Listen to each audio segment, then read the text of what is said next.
I had to say this before the video kicks off. This is nothing but spoilers. So if you guys do not want to be spoiled, please click away. Yo, what's poppin'? People Cobra Star Green. Back with you got another video. Your first time finding our channel, you love movie reviews, stuff like that, movie news. You guys make sure you hit the subscribe button. Also like the video. Okay. Look, I tried to make it because, you know, we usually get early screenings for stuff like this. But, hey, if you go on Twitter, you're probably going to get spoiled by this dang post-credit scene because no one cares anymore.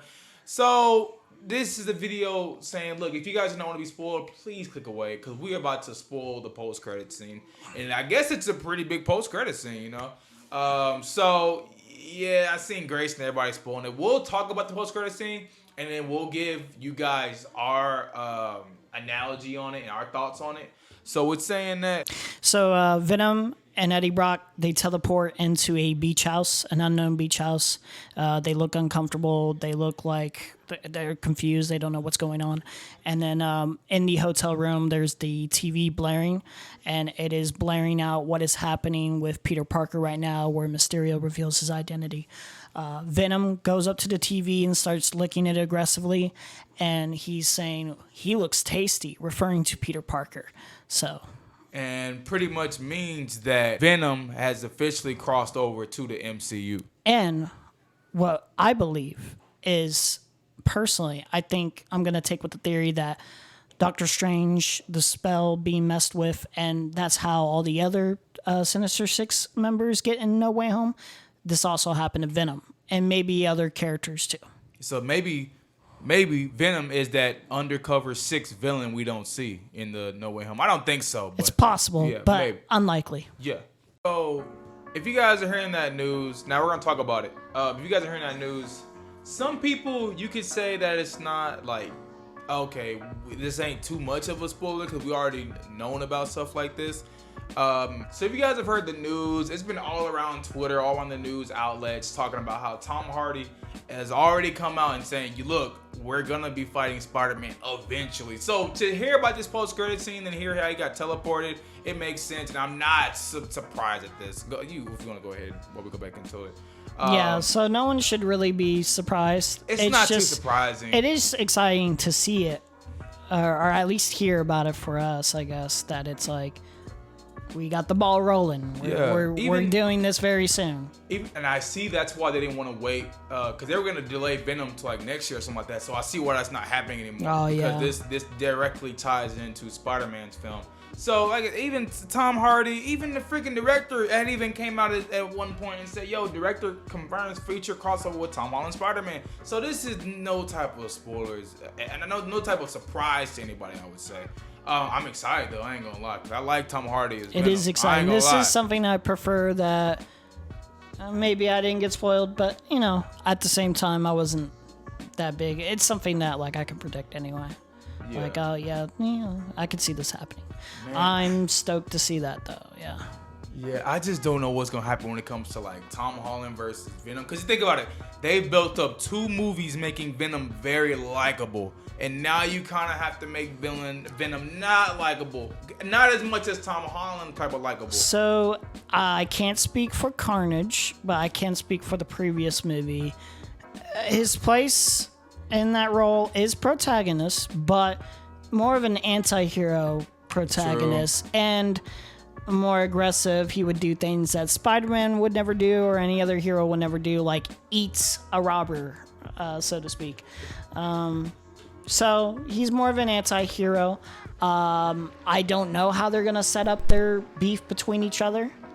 But it will be interesting to see. And I think a good way to at least set up some tension is Venom and Eddie Brock genuinely believing Mysterio being a good guy. That's a decent way to at least start a little bit of a flow. Yeah. Yeah. But yeah, I'm excited though. I'm excited. Now we like I said, we'll probably be getting some type of early screening for this movie. Actually, I don't know anymore, bro, because everybody been spoiling the goddamn. It's about to be October 1st. It's not a big deal. 2 weeks. Yeah, I don't, because we're supposed to already probably got an early screening by now. No, I don't know. But yeah, I don't know if we're gonna get any more now. And what bothers me is that because this movie got leaked out so much, is that especially Grace knows goddamn better. She knows better than this. But I guess she went to a fan screening, so she's not really under an embargo like she would be if she went to another screening. But Grace, you know goddamn better. But the point that all these leaks had came out, I wonder about Spider-Man now, because they're probably, I know they're probably gonna do a fan screening for Spider-Man, and now the fact that all these little leaks have come out, when Tom Hardy literally said at the screening, "Yo, please don't say nothing about this." You know what I'm saying? He even said before the movie, he was like, "Please, when I see this after the film, do not spoil this." And the fact that people still went and spoiled it. What they gonna do for Spider-Man? Because I'm pretty sure there's a lot of things in Spider-Man that they don't want leaked out. If they do a fan screening, if I even hear about a fan screening happening, I'm shutting off.